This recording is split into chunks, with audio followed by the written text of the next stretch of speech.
This is the FX9000P video RAM replacement chip that I made. It's a Raspberry Pi Pico, sort of turned into ICs and put in the form factor of the RAM chip that was used for the video RAM on the FX9000P. So what I used to attach it to the 9000P was these sort of connectors. They're pin strips. And the idea is that you solder the larger end here up into the PCB, and then the smaller pins here fit into an IC socket. Now they fit really well into these turn pin sockets because they're round, which is great.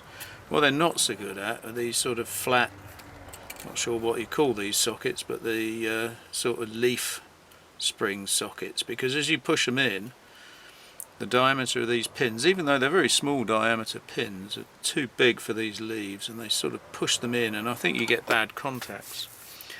So in order to be able to make these things, I've had a go at making these, which are, well, they're sort of IC pins in a different form factor. They're the same size at the end as an IC pin, and at the top you can solder that into a PCB, which is what I've done here. This is an old version of the FX9000P video chip replacement PCB. Because they're flat like an IC leg, you can put them into these leaf type sockets like that, and they don't distort the socket because they're the same thickness as an IC pin, or very much closer than these. So I've soldered a few on here. They come on a strip.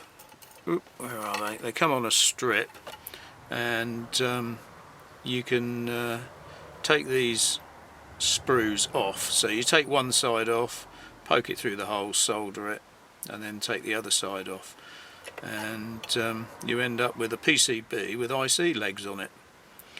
I think I've made them a little bit short at the moment because the PCB actually sits on top of the socket. I made them the same length as an IC leg, whereas an IC actually sort of sits in the inside the socket, if you see what I mean. So it pushes in further, so I need to make them a little bit longer. But they do, I mean, that's pretty firm. That'll be good enough to try. A bit fiddly to put in, but you can do it. You get used to things like that.